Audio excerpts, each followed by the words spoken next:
couple of days ago was the anniversary for when the NBA landscape changed forever in the most shocking trade in basketball history.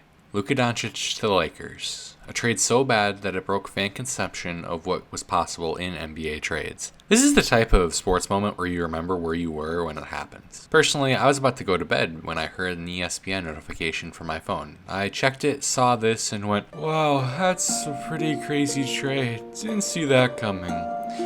Anyway, back to bed. Wait, what the actual? For the first time in several decades, Jerry Jones was not the most hated man in Dallas. Now, he got that crown back 6 months later, but for a brief moment in time, Nico Harrison was on top of the world for all the wrong reasons. It's been said 10,000 times before, but trading a player of Luka Doncic's caliber in the middle of his prime when he isn't disgruntled is just a giant no-no in every single sense of the expression. Especially when, you were just in the finals. I mean, it's crazy to think that he's been in an LA uniform for over a year now. Whenever I see Luka in a Lakers jersey, it just feels cursed, like Patrick Ewing in a Magic jersey or Dominique Wilkins in a Celtics jersey. Except those guys were washed up, so those cursed images have some logical sense. Not this. Now, they absolutely don't deserve it, but to be fair to the Mavericks, literally everything that could go wrong went wrong with this team. It's like the injury demon looked at this team, was so appalled at how stupid it was, and was like, you know what? Screw you guys. Everyone is just going to freaking die. Okay, they didn't die, but the roster quickly became a hospital ward. And in the middle of it, Kyrie Irving, who was absolutely balling out in February, and was also the sole reason for this team not taking a complete nosedive immediately after the trade, tore his ACL. Oh, but hey, how about that guy that we just traded for? How is he doing? Oh yeah, man, he's doing great. He's got 26 points, 16 rebounds, 7 assists, and 3 blocks, all in 3 quarters in his debut game.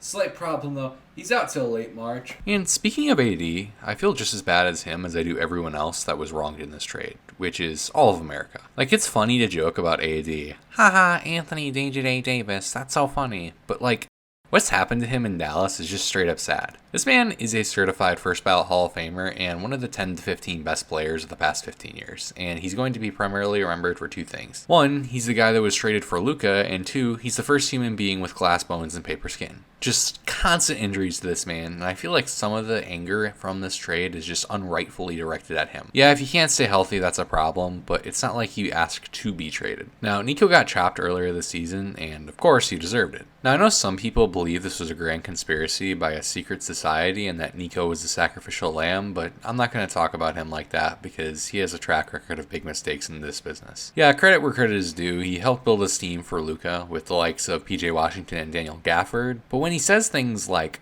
"I didn't quite know to the level that Luka was liked," it highlights that he was just flat out not a good GM. And I will actually backtrack on my previous statement because he was the sacrificial lamb for this Mavs ownership, however, because everyone else here should be just as liable for this crime against humanity forever going through. I really do think the only reason the city of Dallas didn't go full French Revolution on the Mavs ownership was because of this insane bit of luck that had absolutely nothing to do with NBA ownership. Cooper Flagg is amazing. I wasn't one of those people who screamed bust when he started slow, but even I didn't expect him to be this freaking good at just 19. I'm sure Cooper has contributed significantly to healing of this fan base and getting them reinvested into the franchise, albeit this time they don't have as much faith in the Mavs ownership. With that being said, and Mavs fans, correct me if I'm wrong, I bet just about every Dallas Mavericks fan would send Cooper to Alcatraz in an instant to get Luka back. I mean, this man very clearly loved the city, and there's a good chance he would have never left. And you can see that in his eyes during his tribute video, which I honestly think is probably the saddest return game in NBA history.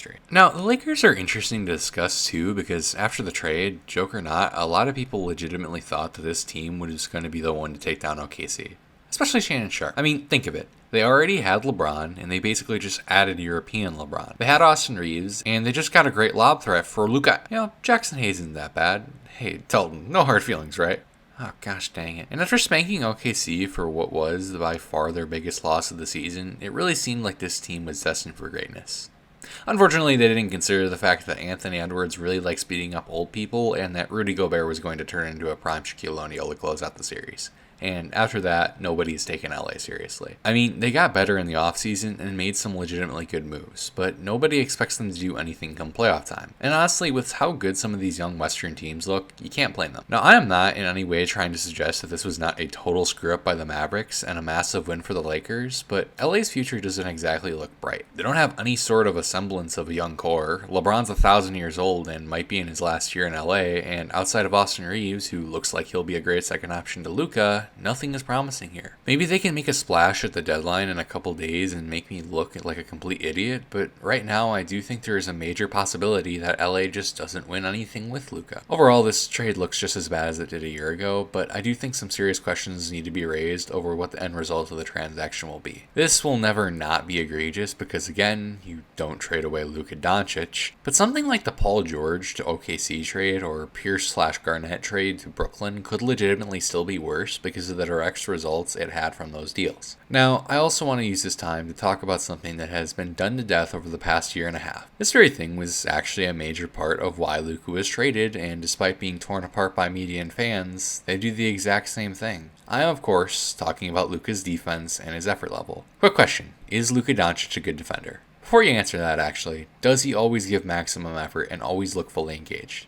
One more before we can answer those two. Is he a good example to his teammates by not constantly whining to the refs, flopping, and arguing with calls instead of getting back on defense? If you answered no, no, and no, you'd be correct. But is he the worst defender in the league?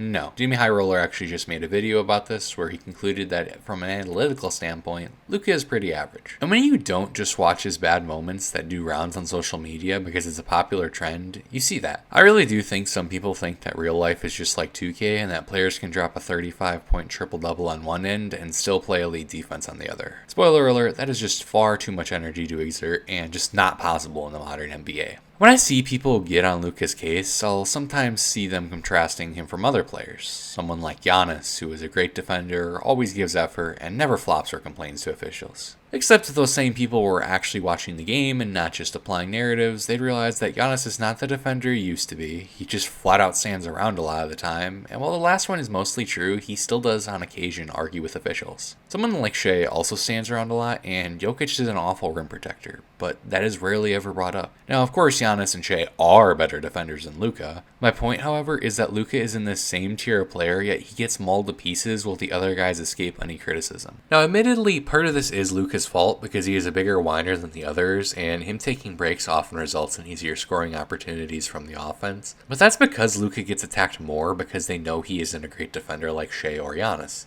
So essentially, Luka is getting criticized more no matter what. He tries to wrest a defensive possession, but instead he gets attacked and called out for his laziness. He tries on defense, but he's not a great defender and gets scored on anyways. So now it's just Luka is a bad defender. Now, instead of fans realizing that Luka just isn't going to be able to be a Shea or a Giannis because those guys are great athletes, they resort to saying Luka doesn't care enough, and some genuinely throw around the question of whether or not Luka's absurd offensive value is worth his defensive deficiencies. The man who brought a 5th seed to the NBA Finals questioned on whether or not his play style is worth it. And that's really where my problem is here. It's not that he's getting repeatedly criticized for his defense, it's the fact that people put his offense into question because of the defense. I've literally seen someone say that Luka might not be a championship caliber point guard because you have to build around him to cover his weaknesses.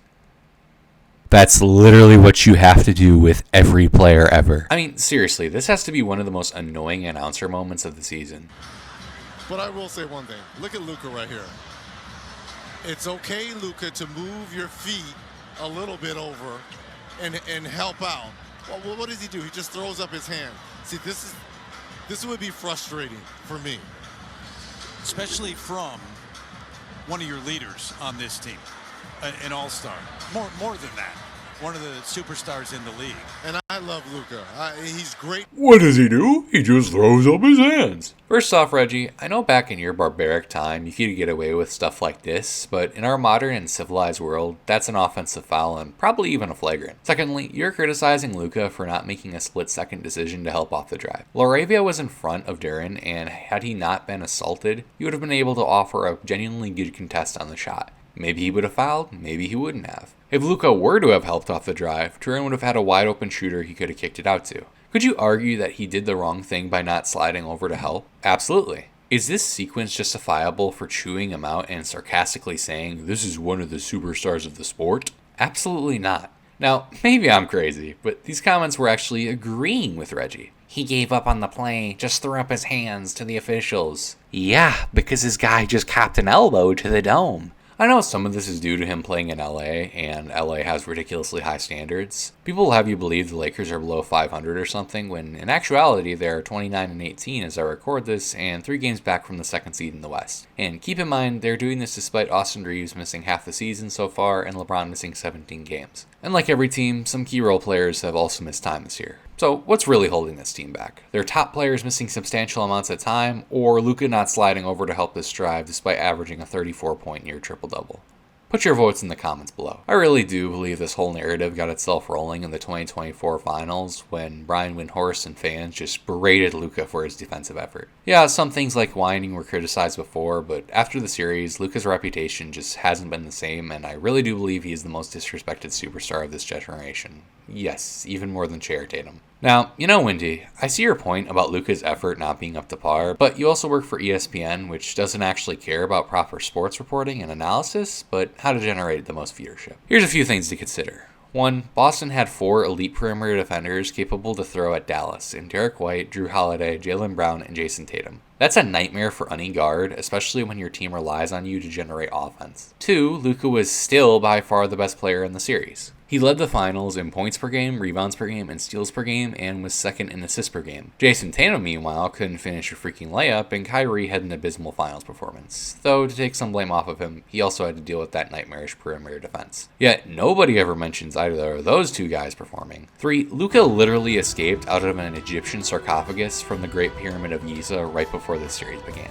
This man was looking more like a mummy than a basketball player, and he made no excuses because without him, this team was going to do absolutely nothing. This included a knee sprain, by the way, that hampered his mobility, meaning a guy that already struggles with lateral movement is even slower. Of course they're going to pick on him. That's the smart thing to do for a basketball team. But nope, ignore everything he did in spite of those injuries. His attitude is the reason they lost. It amazes me how in 2022 we go from looking at Luka's attitude and praising him for how he and Dallas annihilated Phoenix, yet now he's just a whiner. He is an emotional player, and the truth is somewhere in between, but the media and a lot of fans way miss the mark here. Now, hear me out here, because I really do wonder sometimes if Nico Harrison saw all these reports about how Luka was a fat and lazy defensive liability and was like, wait a minute, defense wins championships.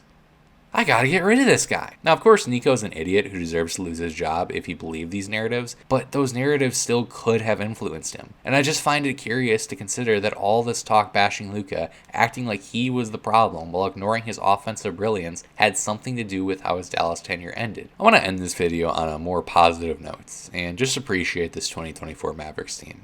Because this was the last full season we saw Luka in Dallas, and this team was special. With all respect to Jokic, I really do think Luka deserved the 2024 MVP with how Dallas finished the year. It just felt like they had so much momentum to close out the season, and that every other night there was some crazy highlight from this team. Luka and Kyrie were a phenomenal duo. They seemed to actually really love and respect each other, and after the trade, that idea was reinforced. And this run to the finals was truly something special. We've gotten an underdog run to the finals the past 3 seasons, and I think the Mavs are easily my favorite. Now, that's partly because I'm a Bucks fan, but also because of the way Dallas played. They beat the Clippers in a toss-up series and then knocked off the rapidly ascending Thunder before spanking the Timberwolves in the conference finals. And the entire way, Luka was Luka. There wasn't any obnoxious clips coming out this year about how he's a big slug that never gives any effort. Yeah, people acknowledged he wasn't a great defender and that his whining can get annoying, but it wasn't overdone like it is today. I mean, seriously, what other superstar is getting shorts made about them for sprinting back on defense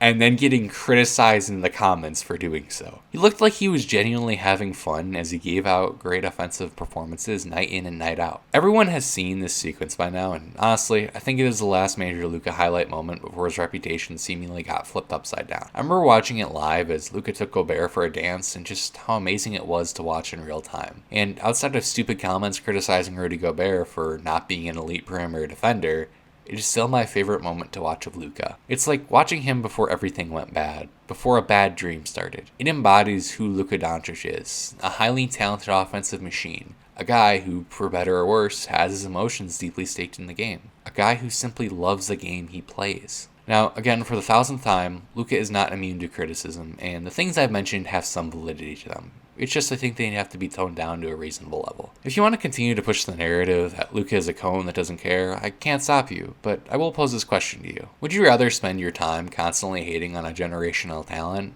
or will you sit back and enjoy his greatness? Because like all players before and after him, Luka has a time limit on him. Enjoy him while he's here, because one day he won't be. Thank you all for watching, and if you enjoyed, please consider leaving a like, commenting, and subscribing, and also checking out this last video where I go over some terrible ESPN Giannis trade ideas. Have a great day, everybody.